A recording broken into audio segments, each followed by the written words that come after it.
Polar, ठीक। फिर हमारे पास प्रिपरेशन कि कैसे तुम इसको बनाओगे, ठीक है। बनाने के बहुत सारे तरीके हैं। पहले हम इसको नॉर्मली प्रिपरेशन कर रहे हैं एल्केन से। एल्केन में हमारे पास मान लो CH4 है, हमने इसके अंदर डाला chlorine in the presence of sunlight, या H में भी लिख सकते हैं, UV भी लिख सकते हैं, सनलाइट भी लिख सकते हैं, ठीक। अब जब भी हम रिएक्शन करते हैं एक हाइड्रोजन हट के उसकी जगह पे क्लोरीन आता है और बाय प्रोडक्ट चलता है HCl। फिर अगली बार फिर से वही CH3Cl, फिर रिएक्शन चलते रहती है, ये रुकती नहीं है। ये एक ही बार डालते हैं, उसके बाद ये ऑटोमेटिक चलते रहती है, हमने कुछ नहीं करना होता।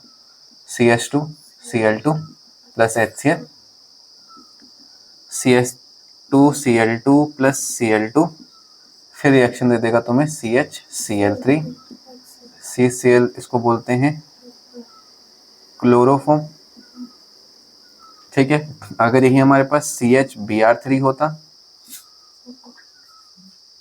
तो लिखते हैं ब्रोमोफॉर्म, ठीक है। और यही अगर हमारे पास CHI3 होता तो आइडोफॉर्म लिखा जाता। फॉर्म का मतलब ये होता है कि 3 ग्रुप है उसके, ठीक। फिर अगर रिएक्शन CHCl3 से भी आगे चलेगी CCl4, ठीक है, बाय प्रोडक्ट वही HCl, और ये बन जाता कार्बन टेट्रा फ्लोराइड, ठीक है। ये सब चीजें एक साथ बन जाएंगी। तो सब्स्टिट्यूशन रिएक्शन नहीं हो रही है यहाँ पे, एक हाइड्रोजन हटेगा, एक क्लोरीन आएगा। बस याद रखना है किसके प्रेजेंस में रिएक्शन होनी चाहिए, सनलाइट के प्रेजेंस में। और ये जो रिएक्शन हो रही है ये किस मैकेनिज्म से हो रही है, फ्री रेडिकल मैकेनिज्म से। फ्री रेडिकल मैकेनिज्म में क्लोरीन जब टूटेगा, आधा बॉन्ड इधर को टूटेगा, आधा बॉन्ड इधर को टूटेगा, तो इसके ऊपर भी फ्री इलेक्ट्रॉन एक और इसके ऊपर भी एक फ्री इलेक्ट्रॉन, ठीक है। इसको बोलते हैं free radical mechanism. Multiple choice का क्वेश्चन है। अब इससे पहले तो फ्लोरीन भी आता है, तो हम फ्लोरीन की रिएक्शन क्यों नहीं कर रहे हैं, क्योंकि फ्लोरीन जो है वो हाईली एक्सोथर्मिक नेचर का है।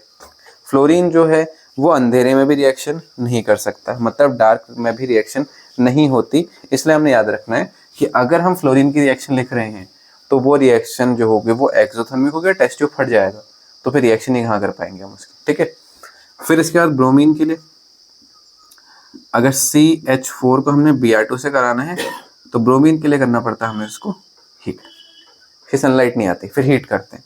हीट करेंगे तो एक ब्रोमीन आएगा और बाय प्रोडक्ट आ जाएगा HB, ठीक है। ये चलते रहेगी। अब इसके बाद आता है HI। जब अगर हम I2 की रिएक्शन कराने की कोशिश करेंगे तो इसमें अगर हमने ऐसे कर भी दिया CH3I प्लस HI, तो ये HI वाली जो रिएक्शन है ये रिवर्सिबल है, ठीक है। हमें परमानेंट याद रखना है HI जो है वो हर बार कन्वर्ट होके क्या बनना चाहता है, तो बताओ ये ऑक्सीडेशन हुआ या रिडक्शन हुआ, रिमूवल ऑफ ऑक्सीडेशन डेफिनेशन क्या कहती है,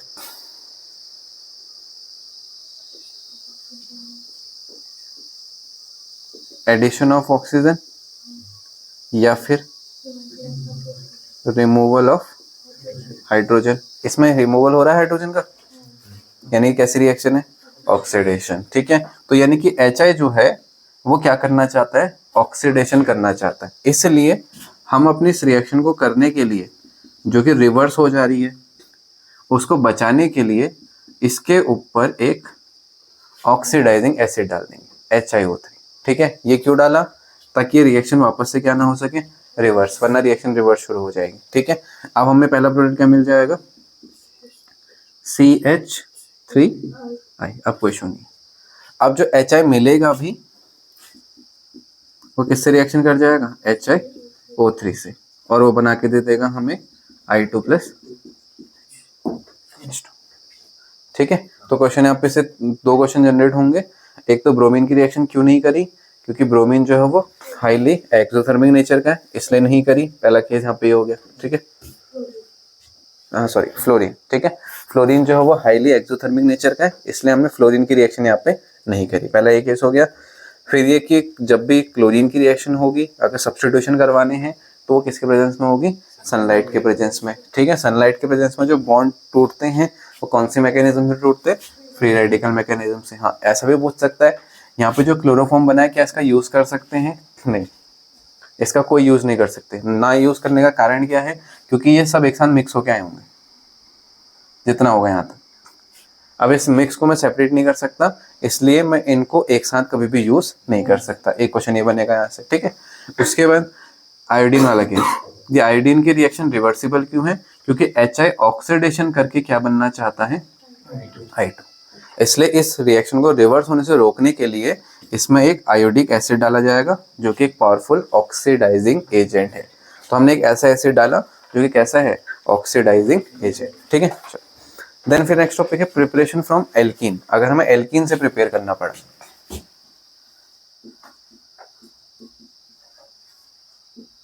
प्रिपरेशन फ्रॉम एल्कीन।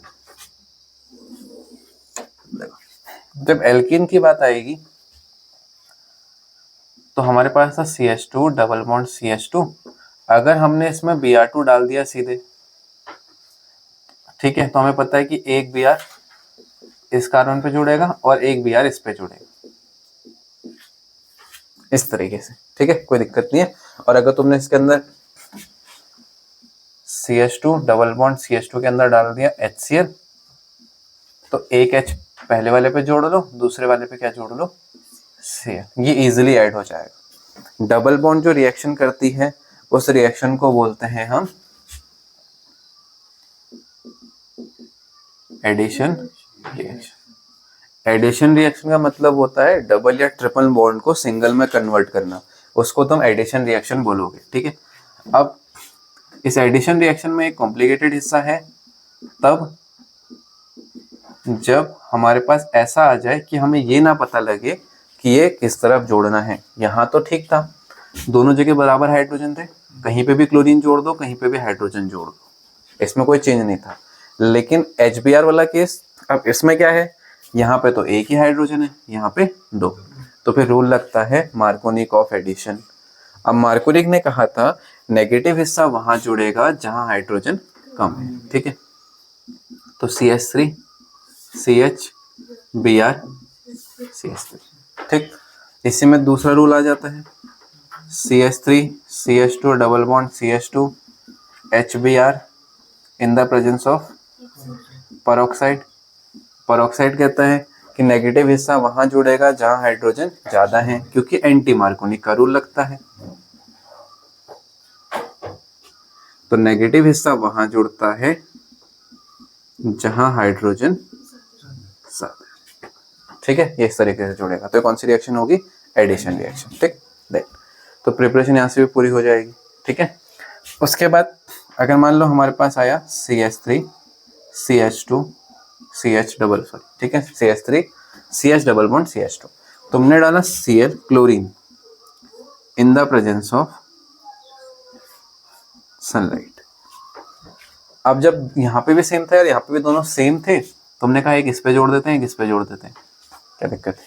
यहाँ पे भी दोनों सेम ही है, एक इस पे जोड़ते हैं, एक इस पे जोड़ते हैं, ये दिमाग में चलता है। लेकिन नहीं, यहाँ पे क्या आ रखा है?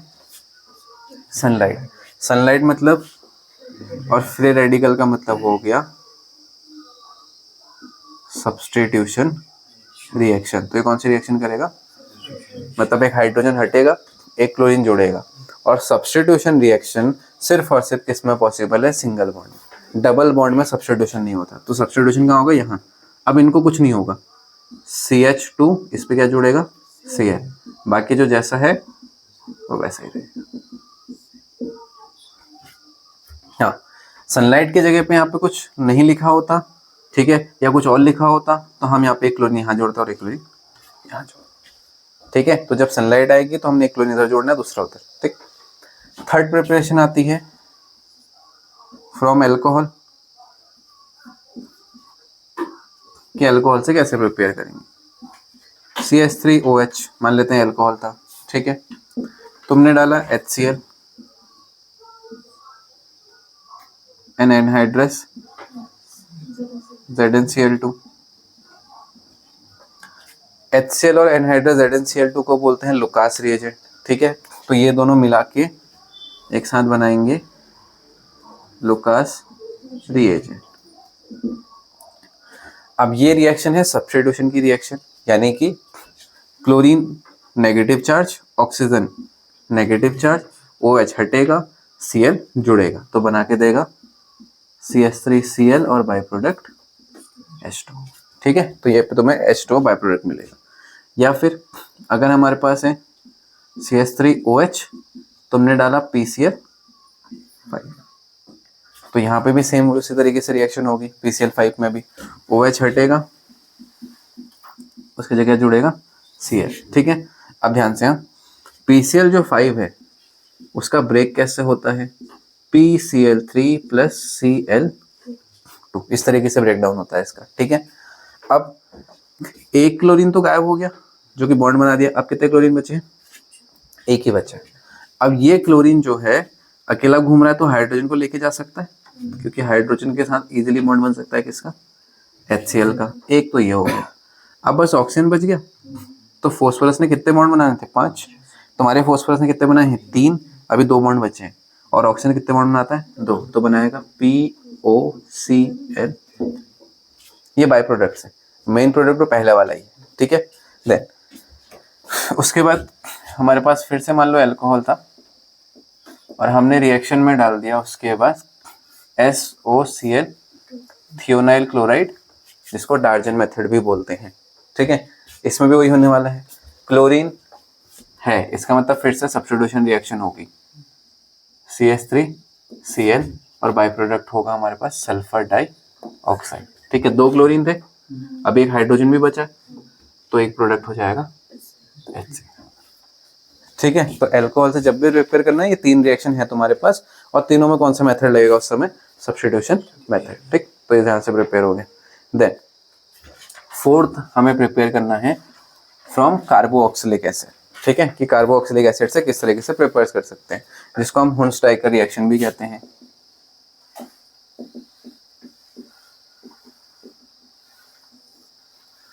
अब हमारे पास कार्बोक्सिलिक एसिड था, मान लो हमारे पास था C, जैसे CH3COAG, तुम यहाँ पर हाइड्रोजन भी लिखोगे ना तो वो कहलाएगा कार्बोक्सिलिक एसिड, और अगर जब कोई मेटल लिखोगे तो वो कहलाएगा silver salt of carboxylic acid. अगर सोडियम लिखोगे तो कहा जाएगा sodium salt of carboxylic acid. ठीक है, और अगर यहाँ पे मान लो मैग्नीशियम लिखा तो लिखेंगे magnesium salt of carboxylic acid. ठीक है, ये हमने लिख दिया। हमने ब्रोमीन डाला, हमने रिफ्लक्सिंग करी in the presence of CCl4। रिफ्लेक्सिंग का मतलब होता है हाई अमाउंट का करंट पास करना, तो तुमने हाई अमाउंट की क्या पास करी इसके अंदर से, करंट। अब जब किसी चीज में से हाई अमाउंट की करंट होगी तो गर्म हो जाएगा, और गर्म होगा तो सबसे पहले गैसेज छोड़ेगा।